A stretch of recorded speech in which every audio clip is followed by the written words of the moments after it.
Welcome to Marketing Game Changer Secrets, where you will learn from one of the top leaders in the network marketing industry.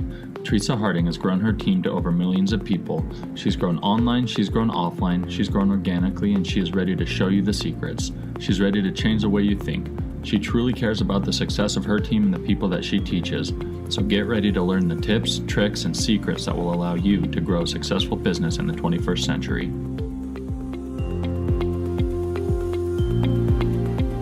I'm Teresa Harding, and this is Marketing Game Changer Secrets.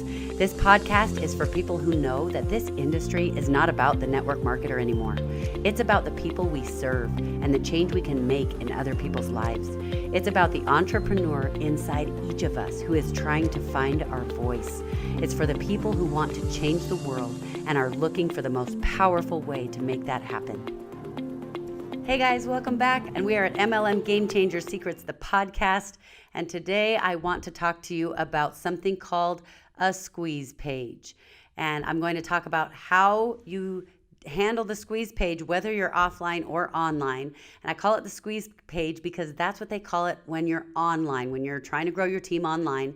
What the squeeze page is where you are trying to basically squeeze out information from someone to get their contact information.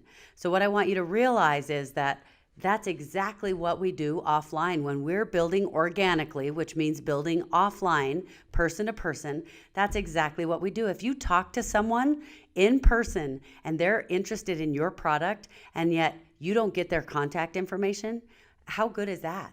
That's one of the first things that we teach in network marketing is if there is somebody who's interested in your product, someone that you've talked to that you feel like you have a solution that can help them, the very first thing you need to do is say, okay, so where's the best place I can send that?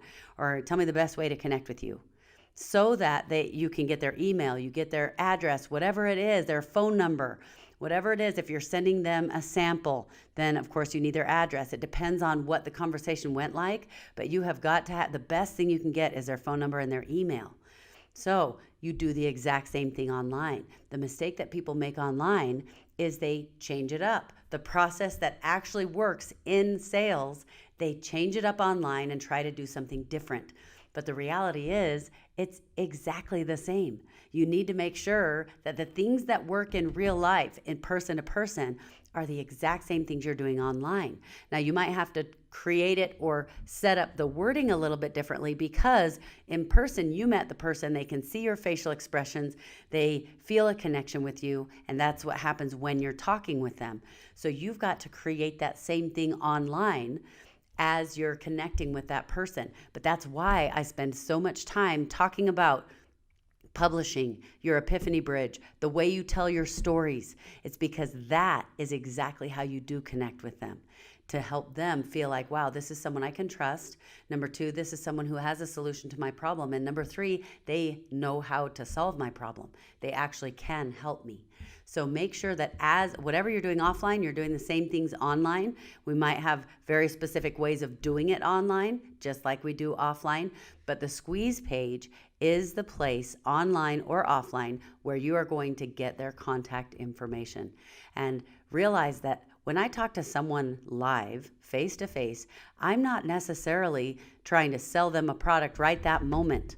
I might find out that they have a health challenge that I say, oh my goodness, have you ever tried blank? And I talk about my product and I talk to them about some possible options, and they may not buy at that moment. They might, but often they don't.